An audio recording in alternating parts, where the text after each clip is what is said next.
Ahoj, ahoj. Vítejte u dalšího videa.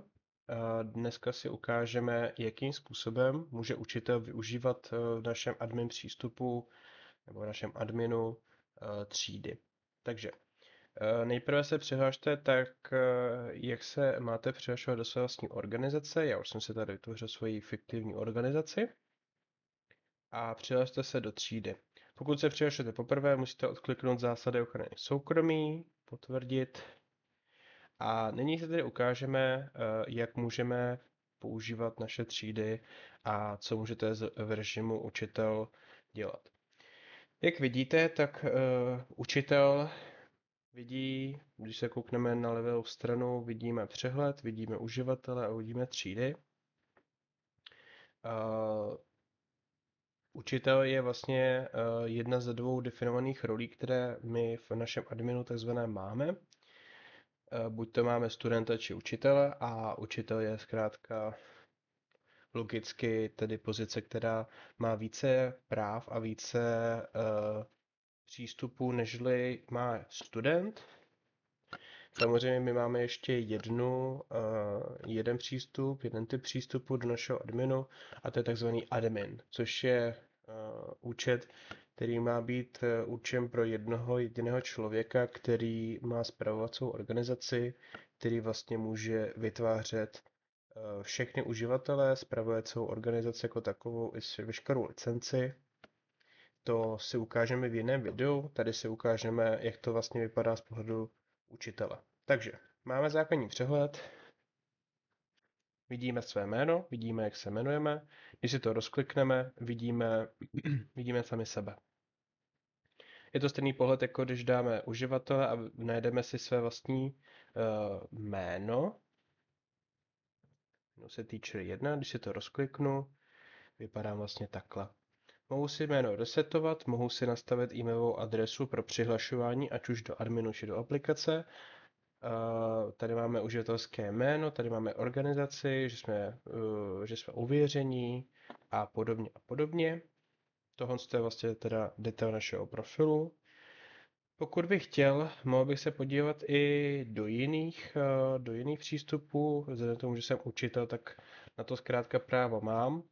Nicméně studenti tento přístup nemají. Vidíme vlastně všechny ostatní studenty, můžeme tedy třeba přejmenovat, pokud by se třeba jmenovala Anička, mohla by se jmenovat Anička, radši bez diakritiky, ono to může někdy zlobit, ale není to asi úplně nutný, nicméně můžeme to třeba takhle přejmenovat a tím se nám mění veškeré přístupové údaje až na heslo, které by se muselo nastavit nově.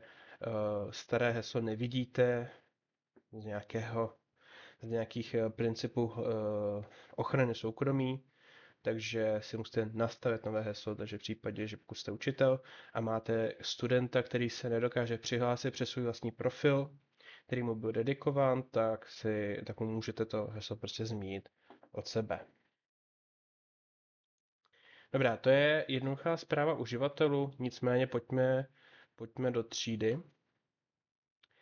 Třídu tuto chvíli žádnou nemáme a my si ukážeme, jak si vytváří. Takže klikneme na tlačítko vytvořit. Zobrazí se nám několik polí, které můžeme vyplnit. Zaprvé se nám vytvoří název třídy. Nože, co bychom si mohli vybrat? Představte si to tak, že vlastně ta třída je nějaký balík lekcí, do kterého můžete rvat opravdu cokoliv. Je to soubor, co vy si tam narvete, je vaše věc a podle toho bude vypadat i zbytek hodiny. Já bych si třeba řekl, dejme tomu, že bych si řekl, že bych se chtěl věnovat 1 hodině programování a třeba programování pomocí smyček. Takže já si tady najdu za prvé horolezecké smyčky, které učí smyčky podle našich metodik. A ještě počítají s farmářem, to jsou taky smyčky. Tímto jsem si vybral tedy 2 lekce, které se mi tam zobrazí. Já si tady nazvu třídu třeba programování smyčky. Tak, můžeme si dát i popis, takže tento balíček lekcí obsahuje lekce programování smyček pro, dejme třeba 6. třídu, nebo třeba 6. A. To je taky jakové. Proč ne? Dáme uložit. Tímto se nám vytvořila třída. Máme název, máme popis, lekce můžeme přidávat, odebírat, lekce a celou třídu můžeme odstranit. To je na nás. Pokud kliknu na upravit, je to vlastně přidat, odebrat. To je stejné, na to se nic nemění. A to, co je pro nás důležité, je, že tady vidíme členy. Vidíme tady, jak cí členové, kolik bylo přidáno.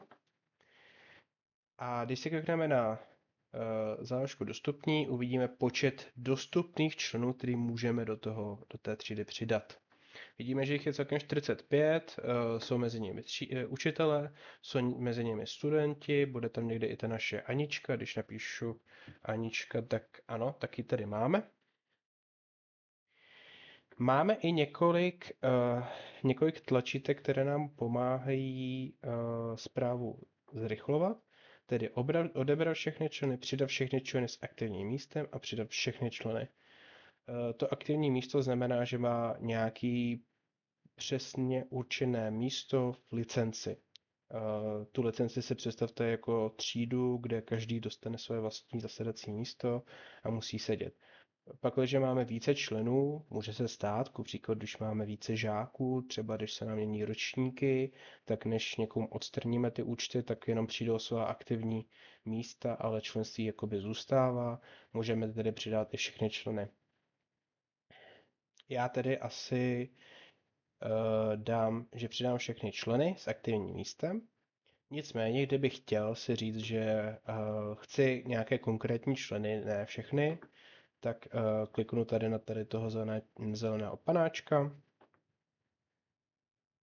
a tímto vlastně můžu ručně přidávat ty členy do třídy, po případě teda přidat všechny členy s aktivním místem. Tímto vlastně mám v té třídě úplně všechny. Mohu třeba potom, když dám teacher,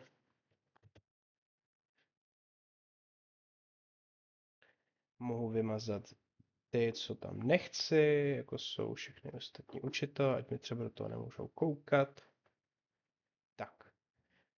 No a tímto mám teda zprávu hotovou. Tímto já mám hotovou třídu. A kdybych si chtěl tedy tuhle třídu otevřít